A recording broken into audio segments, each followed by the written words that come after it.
Yeah, because I think more than that if they hadn't. However, you might say differently, and it is part of a kind of narrative that they have, Arsenal, about going up to Newcastle and things not necessarily going the right way for them. And they started to kind of feel that was going to be the same today, didn't they, with that decision? But you disagree? Yeah, they did, and it was a big moment, there's no doubt about it. It was contentious, there was a lot riding on it, but I'm going to have to disagree with Mikel Arteta there. We've gone into great detail because, like I say, it was such an emotional moment, especially with everything going on around the Newcastle Arsenal narrative. And as Gyökeres goes through here, my immediate goalkeeper in me said, oh, I hope Nick Pope's got a touch on that, but I'm not 100% sure. This angle is not conclusive. There's definite contact. But as we get to this one, we slow it down. This is really, really important. Nick Pope, with those size 13 feet of his, gets a toe on it. And not only does he get a toe on it, he manages to divert that ball away from goal. But that's not the most important point. As we just roll it on here, as Nick Pope plants his foot, he is deemed not to be using a forward motion towards Gyökeres. And therefore, as we roll it on, as Gyökeres' knee clashes into Nick Pope's knee, it is just seen as a clash of bodies. It's not Nick Pope taking him out. Saka would have been so hopeful there. Bruno Guimaraes would have had his heart in his mouth, as well as Nick Pope. But that is how we've got to the conclusion. That is not a foul, it's not a penalty, and play on. So potentially, had he kind of fallen forwards, it could have been different. Yeah. He held his ground. With the Robert Sanchez incident that people will bring up, you know, Robert Sanchez got a tiny touch on the ball last week against Manchester United, but the forward motion took him into the foul. Nick Pope, once he got the touch planted, Gyökeres, was just a clash of bodies. And endeavour and great attacking play and some beautiful touches. Zubimendi, Eze had a chance as well, Trossard. Yeah, Arsenal, they played really well today and they were knocking on the door, and actually Nick Pope would have been man of the match had this game finished in the 80th minute, but it didn't. We all know that. But my point is that they were playing well. They were knocking on the door. Pope was making sensational saves.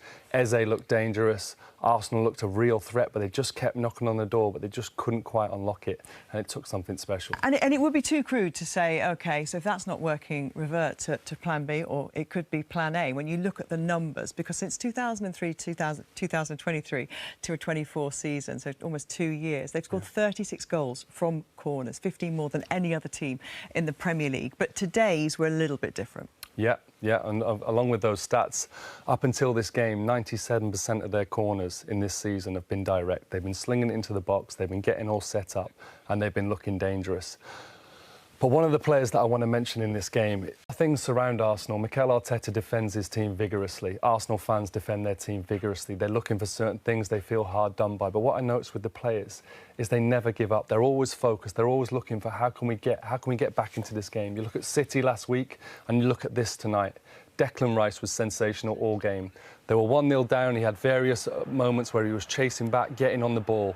Now, like I said, 97%. So the instruction from the side is set up and get that ball into some dangerous areas. But Declan Rice has gone, do you know what? I can see Newcastle napping. They've got used to the fact that we're slinging balls in. We can set up against it.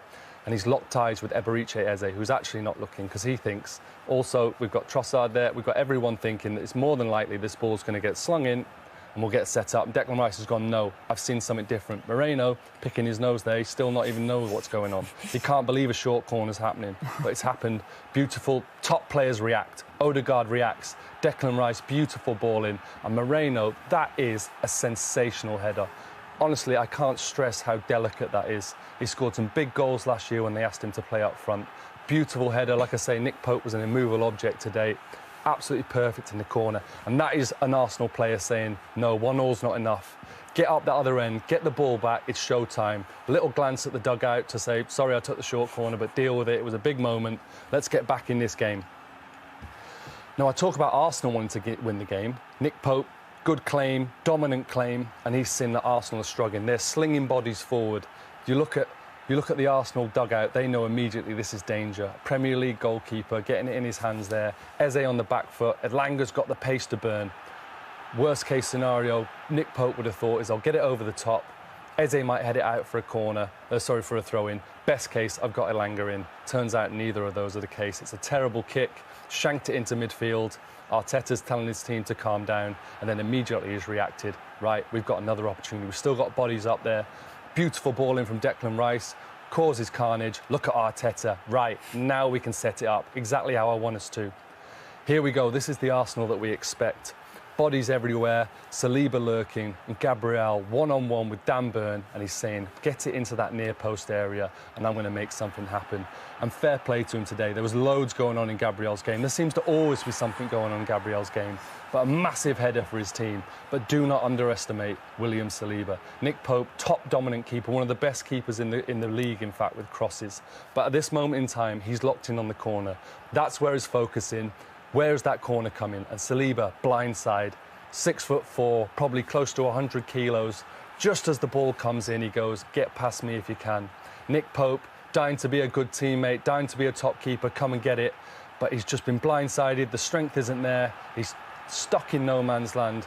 Gabriel, what a huge moment. Credit to him. Like I say, he's involved in everything, not always good, but that's a massive moment in this title race for Arsenal. To go Newcastle, win late, credit where its credit is due. Arsenal produced a thrilling comeback to keep their Premier League title dream alive with a dramatic 2-1 victory over Newcastle at St James Park. The Gunners showed grit, determination, and belief after falling behind, responding with a dominant second-half performance that turned the game around. Bukayo Saka led the charge with his relentless pace and creativity, while Declan Rice controlled the tempo brilliantly in midfield. Mikel Merino's equaliser sparked hope before Gabriel sealed all 3 points with a towering late header, sending the away fans into scenes of jubilation. Mikel Arteta praised his side's mentality and never-say-die attitude, while Ian Wright hailed the victory as one of Arsenal's most significant performances of the season. The result closes the gap on Liverpool to just 2 points, setting up an intense finish to the title race. Please like and subscribe at the ending.